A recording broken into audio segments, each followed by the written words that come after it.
desenvolvimento de software, dados estruturados, semânticas e a arquitetura da rede. Muito obrigado, Lucy. Vou compartilhar minha tela. Primeiramente, obrigado pela oportunidade, por me permitirem falar sobre o que estamos fazendo no projeto no Ocean Info Hub. Também agradeço a Adam e a Lucy pela ótima apresentação que me permitirá falar sobre os próximos temas. Vamos falar especificamente sobre 3 temas: os conceitos gerais, que é a forma em que estabelecemos as bases, que de fato já foram estabelecidas na sessão anterior, que já foram mencionadas nas sessões anteriores, e também vamos falar sobre os diferentes mapas que são usados para a criação desse OIH. E isso basicamente implica um trabalho artístico e criativo que é compartilhado. Finalmente, vamos ficar centrados na geometria espacial, a interseção entre diferentes padrões espaciais e padrões na rede, e como eles se unem nesse projeto específico. Em termos de conceitos gerais,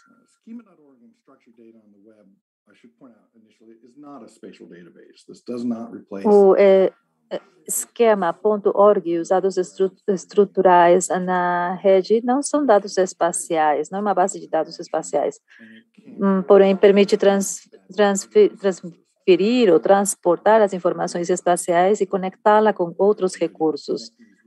Já ouvimos sobre a ideia de conectar esses recursos através de um gráfico que pode ser compartilhado, depois veremos isso, mas essa é uma capacidade muito poderosa, poder conectar documentos com pessoas, com cursos, com eventos, com cruzeiros, com outros espaços. Espero poder mostrar isso daqui a pouco com exemplos. E outra questão é que esse conceito promove um novo alinhamento com outras conexões. É uma descoberta de ajuda, porque temos a capacidade de encontrar esses outros dados, mas também temos a capacidade de encontrar outros elementos que talvez sejam necessários para poder compartilhar o Fair Data. Quer dizer que é uma ótima oportunidade para encarar o início dos dados justos, ou o Fair Data, e também podemos usar identificadores e sistemas de identificação tradicionais. Há documentos que podem ter indicadores ou elementos que podem constituir pontos muito importantes nessa estrutura. Também a forma de melhorar a nossa licença na rede, porque conforme expressamos de forma mais estruturada as informações nos registros, então isso permite com que o Google ou outros possam ajudar com essas descobertas nas plataformas próprias. Esses dados arquitetônicos permitem que todas as pessoas tenham acesso a essas informações. Já falamos em não ser um hub centralizado, mas termos um enfoque de distribuição que permite criarmos índices, talvez para uma comunidade ou um tema em específico. Quer dizer que são aspectos realmente poderosos. Outra questão é que estamos, sim, baseados muito nos padrões da rede. Isso já foi mencionado, sobre as regulamentações ISO e outras que foram indicadas aqui. Porém, essa é uma forma de analisar esses padrões, essas normas, as recomendações e integrá-las às nossas práticas. E a implementação é uma forma adequada de dar as bases para todo o projeto. Porque agora existem aspectos fundamentais para a operação desse espaço. Não mencionamos ainda sobre tudo o que o trabalho implicado nesse processo, então vou falar a esse respeito. Os mapas como uma obra criativa que estão dentro do vocabulário do esquema.org. E aqui eu vou fazer uma breve pausa, porque esse vocabulário é um vocabulário criado pelo Google, Yahoo, Bendix, entre outros. E, na verdade, é um vocabulário de muito alto nível para descrever recursos e nos permite contar com um contexto em comum que podemos compartilhar com a nossa comunidade para entendermos o que significam esses recursos. Então, nós tentamos aproveitar tudo isso e integrá-lo no Ocean Info Hub para poder descrever os diferentes temas. Esses temas são exatamente os mapas espaciais. Nesse caso, os mapas são um subconjunto de trabalho criativo em um documento só. Basicamente, são arquivos KML ou GeoJSON ou outros. Mas com esses mapas, com esses dados, podemos associar mapas. E vamos dar uma rápida olhadinha simplesmente na forma em que vocês visualizariam um documento desses. E também mencionamos o RDF triplo, que pode começar aqui, ao pensarmos, por exemplo, em um tema, algo que nos comunica para um objeto. Temos aqui um sujeito, que é o tema do qual falaremos. Depois vamos colocar um nome. Nesse caso, o nome é simplesmente um título, um texto, e aqui obtemos uma visualização muito mais gráfica. Os círculos são esses temas, esses títulos dos quais queremos falar, e criamos conceitos através dos identificadores, e são unidos através de um predicado com outro recurso que depois será definido de forma mais detalhada. Então, podemos aumentar a cada vez mais essa hierarquia gráfica. Da poucos, podemos criar esses circuitos que nos permitem relacionar e criar um panorama gráfico muito mais amplo, mas basicamente esse é o conceito inicial do Ocean Info Hub com os mapas geoespaciais. Os mapas geoespaciais e tudo isso encontra-se no site da ODS, porque os mapas são um tipo de subconjunto de dados e eles podem incluir muitas outras coisas. Por exemplo, esse aqui pode não estar muito bem ordenado, porém temos uma estrutura exata. Aqui tem o autor, tem o identificador, as palavras-chave associadas, etc. E isso se indica em documentos específicos e nos permite criar um documento de metadados para associá-lo aos recursos que temos. Seja com editores, com fornecedores, com aqueles que nos oferecem esses links, que podem ser com URLs, URIs, enfim, recursos online, identificadores.org, ou até mesmo pessoas. Mas podemos ter as propriedades que quisermos associar a esses recursos. Ao criarmos esses recursos e integrá-los num site, e geralmente estamos falando em documentos, daqui a pouco vamos falar da parte espacial, mas ao criarmos esses documentos, as pessoas podem publicá-los na rede para poder avalancar tudo isso através de programas de arquitetura padrão. E, basicamente, isso é coletado, de alguma forma, para criar um índice, agrupado para a criação de um índice, e é agrupado numa interface nesse índice. Quer dizer que não é um tipo de produto que esteja sendo oferecido, mas uma documentação referenciada sobre esse entorno de documentação.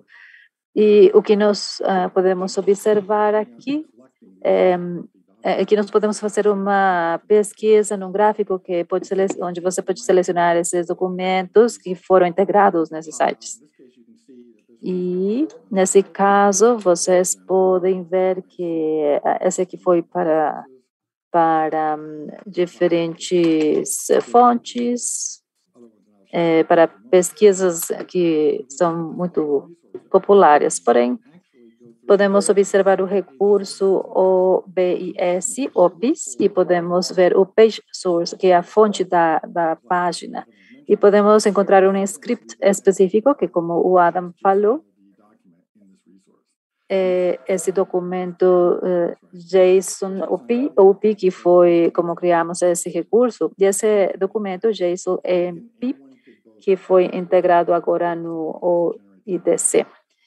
E qualquer um pode fazer esse processo de harvesting, de colheita, e podem aproveitar todas essas capacidades. Por exemplo, podem pensar, vamos procurar um tipo específico de recurso. Aqui vocês podem pesquisar corais ou recursos. Essa é a parte temática que esse hobby oferece. E vamos falar agora um pouco sobre os dados espaciais na rede, que talvez seja mais interessante ou esteja mais relacionado com o que estamos tratando aqui. Então, agora vamos ver como temos, o que temos feito com a geometria espacial, como podemos usá-la. Falamos que o vocabulário primário é o esquema.org, mas nesse caso estamos recorrendo ao GeoSparkle para obtermos enfoques muito mais detalhados para poder representar esses dados espaciais com esses recursos. Aqui vocês podem ver o recurso JSON LT e acrescentamos um novo predicado. Temos o sujeito, que é RD, depois o predicado, que diz GeoSparkle Geometrical, que quer dizer que tem geometria, que é uma representação em texto dessa geometria. Podemos usar qualquer tipo de representação, pode ser um bounding box, ou podemos usar essa representação, podemos observar por identificador, geometry, esse é um nodo em branco dentro do gráfico, que ainda não foi identificado, que nesse caso nem é necessário. E depois podemos encontrar um node text, um valor CRS, que pode ser assignado, e aqui pode ser designado, e aqui temos o tipo de ponto. Esse tipo de informações que podemos associar com os recursos. Há diferentes enfoques típicos que podemos começar a utilizar, mas vemos que não são os melhores para os recursos que nós temos pensados. Algo bom desse texto é que nós podemos extrair facilmente esses textos e usá-los de uma forma mais típica com esses entornos espaciais. Há muitas coisas que podemos fazer, associações, caso queiram fazê-la com arquivos JSON e outros recursos, podem fazê-lo aqui também, e também documentamos estas tecnologias. São dados abertos, se há alguma pergunta, problema ou preocupação, é um esforço de comunidade para desenvolver esses documentos e para a sua utilização. Aqui vemos que temos algumas ideias sobre como abordar esses elementos espaciais. Queria destacar alguns outros, como, por exemplo, aqui podemos... este se refere à ideia da interconexão de recursos. Nesse caso, eu criei uma região e um por tipo também. E, desculpem a demonstração. Eu cheguei aqui para finalizar já com maior detalhes. Como vemos, Sparkle tem geometria e é um polígono em torno a essa região. Esses dois aspectos não era o que eu queria destacar. O que eu quero destacar aqui é que podemos também conectar esse tipo de recursos com outras coisas que estão na rede, como, por exemplo, eu poderia conectar com as regiões marinhas. E também poderia ver a página desse site e também poderia conectar com Wikidata, um site de Wikidata relacionados com WAM. O que eu queria destacar aqui é justamente este aspecto de gráfica que começamos a utilizar para implementar recursos de diferentes parceiros que estejam no ambiente. Dessa forma, podemos ter descobertas e ver alguns vetores e outro tipo de recursos. O gráfico de conhecimento criado a partir desse esforço, temos uma documentação e a forma na qual podemos fazer esse tipo de consulta, mesmo que o portal de busca que mostrei é o site de desenvolvimento, o script de Java que está por trás disso e os sites de internet, tudo está aí. Caso queiram ver para como fizemos a busca específica e como tivemos os resultados e foram divididos, todas essas informações estão aí no site. O que eu fiz foi ver os aspectos do gráfico, o mapa, com um ambiente tipo documento. Também vimos algumas métodos ou metodologias de geografia espacial. Tudo isso é colocado em um recurso e esperamos que tenham visto um exemplo de como podemos utilizar isso no ambiente de busca. Vemos que a minha marca dos 15 minutos já chegou ao final e eu paro por aqui, voltamos à sessão. Muito obrigada. Obrigada, Doug.